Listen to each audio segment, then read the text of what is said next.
Greece's leaders are currently shifting their mindset from how to avert the novel coronavirus to strategies to prepare the country for the future. Today, we're speaking to Greece's tourism minister, Theoharis, to discuss the keys to reopening a sector that has been a mainstay of Greece's economy. Thank you very much, Minister, for joining us today. Pleasure is mine. Thank you.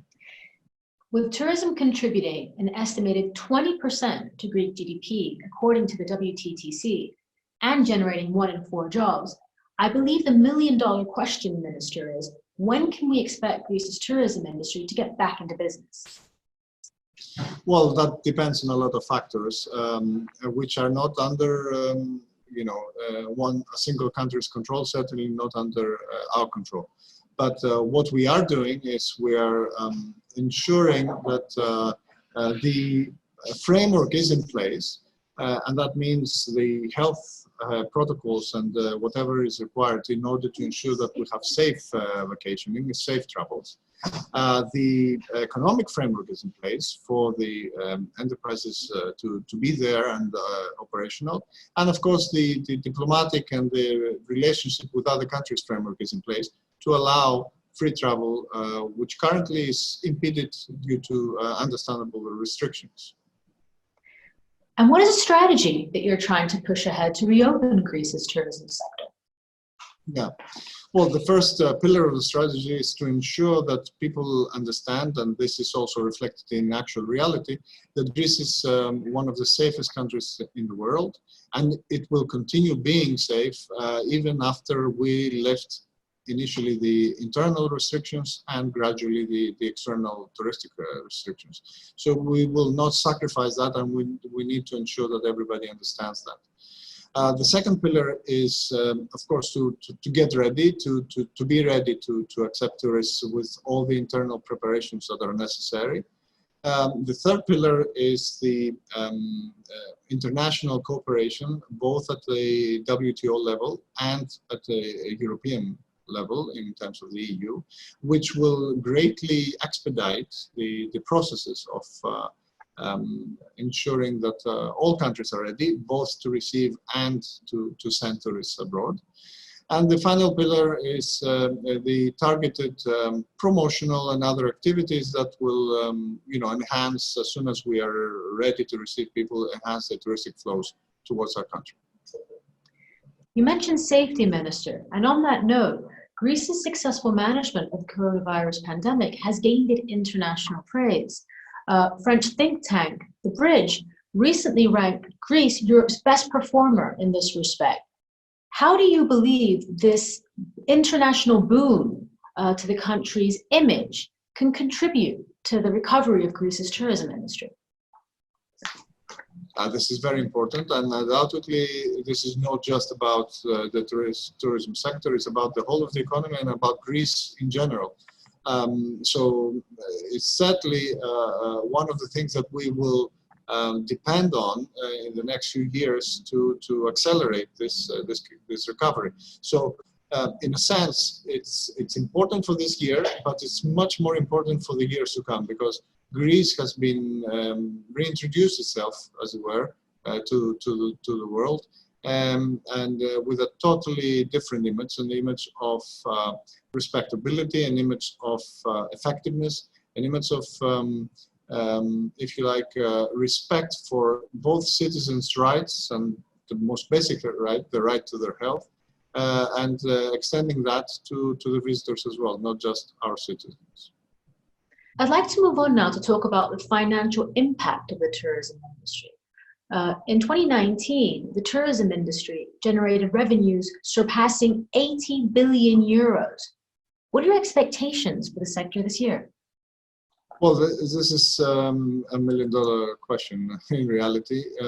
We have a range of scenario, and as always, those kind of ranges can be pretty wide, especially in unprecedented times like these. And especially since this is not dependent just on economic terms, which, economists have the tool set to sort of forecast with a much greater accuracy and precision, but it depends a lot on diplomatic channels, on the willingness and the ability of two or more countries to come to the discussion table and then finally agree, you can imagine that there's a lot of uncertainty. So I don't want to delve deep into actual numbers, but what I can say is that this year cannot be judged with the standards of the previous years. We had a year that started as being a phenomenal success. The first 2 months we had 24% increase in terms of receipts and in terms of the number of visitors. So this was a huge year, in the making. Unfortunately, the whole world changed rapidly and in a radical way. Of course, Greece will deal with that like every country does. But if anything, within a much more smaller pie, we aim to increase our presence, to increase our ability to stand financially in this very competitive market that tourism is. And how do you believe, Minister, that Greece can reshape its tourism offer to bridge this financial gap? Well, there are many levels that we have to work on. Of course, we have to work on the digital aspect, on the contactless aspect, and that includes both the country and the specific enterprises. We have to project this feeling of security because Greece is a safe country, and this has to be projected to each and every person that is thinking about coming to Greece and is actually coming to Greece. Because if you like, for this year, this decision is actually a privilege. It's a vote of confidence. It's a very important, and we do not take it lightly. So we'd like to extend this kind of respect for our country to a reciprocal respect for our guests. And the third pillar, and the important, is to look at the more long-term changes and try to anticipate them in terms of the behavior of people. This was a traumatic experience for the whole world, and this will affect long-term people's choices. We have to see what that means for the changes of our industry going forward. You're talking about changes, Minister, and there is a lot of talk about what the future is going to look like. And the overriding changes this pandemic is going to bring about across sectors, but particularly in the travel industry. Things ranging from digital health passports to contactless travel. What changes do you foresee, Minister, in the travel industry? Yes, well, this is going to be a very, very important question in the months going forward. And the changes that we will see initially are going to be perhaps a bit on the more cautious side, both because this is required. We're gradually opening from a cautious stance to a less, to a more free, if you like, stance. And also we are in the period where there is no health solution. There is no vaccine or other means of treating the disease in such a way that people are not afraid of it, like with other treatable diseases. So we have to, first of all, see those changes. I already mentioned the technology that can help us, and also the essence of what we're trying to do now is how to salvage the feeling, the core of the touristic experience, which must not be hidden behind a veil of hospitalization of the experience, if that's a term that can be applied. So we want to ensure that even behind the mask, the welcoming smile can still shine through. Long term, we will see, I feel, a more specific turn towards the authenticity of the experience. If you like, the strategic turns that we were already foreseeing in our plans will, if anything, will be accelerated. More green experiences, more authentic experiences, more secure. And on that note, Minister, how can we strike a balance between safety and traveler experiences? Well, that is very, very important. And actually, as we speak, we're finalizing our hygienic protocols, which, as you can imagine, is exactly about this kind of balance. What do we need to ensure this kind of safety? How do we ensure that there's economic viability? The health of the enterprises is also taken into account. And how do we ensure that this is not an unpleasant experience? These three points of the triangle, there's a tension between them, as you can imagine. But we are determined to strike this balance. But let me also add this. This is going to be a trial and error. It's unprecedented. Nobody knows. There's no country that has a blueprint. So we will try. We will err in the side of caution, but we will be ready to rethink the decisions as quickly as our doctors say that it's safe to do so. Now, I'd like to steer the conversation towards the European Union, particularly bearing in mind that according to the Bank of Greece, 42% of Greece's travel receipts are derived from the euro area, with Germany, France, and Italy topping the ranks. With ideals like solidarity currently at the center of the debate on European recovery efforts, what measures would you like to see targeting the bloc's tourism industry? Well, Europe, and when we talk about Europe, we talk about the EU, has a clear role to play, the Commission. We need a lot more coordination. We need to pull the natural tendencies of the countries to sort of close in on their borders and think about their own world and their own priorities, which are very, very important. Of course, every country has to deal with that, but also at the same time, sometimes they contradict, especially in times of crisis, with the good health of the region as a whole. Europe is the most touristically developed region in the world. It's the most visited region in the world. So tourism is important, not just from the perspective of the southern countries that have the advantages and the big touristic flows, but from the perspective of the northern countries as well. Actually, in absolute terms, the touristic industry of the northern countries is very, very sizable, even if it's smaller with respect to their own GDP. So what we expect from Europe is to be a center of gravity, and in order to ensure that at least internally there are common standards, we project as Europe the safety image that I talked before about my own country, and that we also coordinate our decisions and our responses and our relationships with third-party countries and between ourselves, among ourselves. So this is the kind of thing that Europe can do to accelerate the exit strategy from the current state of restriction. The possibility of establishing safe travel zones amongst those countries that have done particularly well in managing the coronavirus pandemic has also been widely commented. Can you tell us a little bit more about this? Yes, well, the idea is that, of course, this can apply either to multinational agreements or to bilateral agreements. But the idea is that under specific protocols and under an exchange of ideas of what each country does, each country has to have their own hygiene protocols.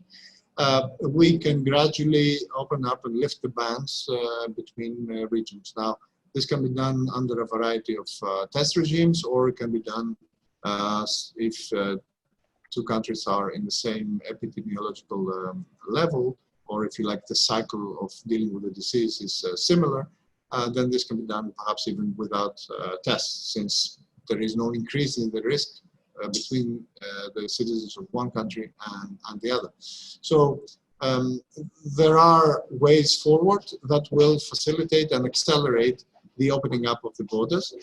This requires a lot of discussions, but we're willing. We've knocked on many countries' doors. Some of them have knocked back, and some have initiated on their own this discussion, and we're ready to discuss with each and every one of them. I'd like to touch upon what I believe most would agree has been a silver lining of the pandemic in Greece, which has been a fast tracking of the country's digitization efforts. In fact, in April, the Ministry of Tourism unveiled an initiative dubbed Greece from Home, which is a fantastic initiative. Congratulations. What was the vision behind the establishment of Greece from Home? And what is the feedback, the reaction been so far? Yes, well, we thought really long and hard, what is the role of the Ministry of Tourism during such a crisis where everything is shut down, everyone is on hibernation mode, and people do not think about travel. Now, many countries just went out with a simple message, we'll be here when this ends, and we're waiting for you. But we wanted to take it one step further. We feel that the tourism as an endeavor, as an activity, is about bridging gaps between people. It's about finding common modes of thinking. It's about learning each other's way of lives and taking back something from that.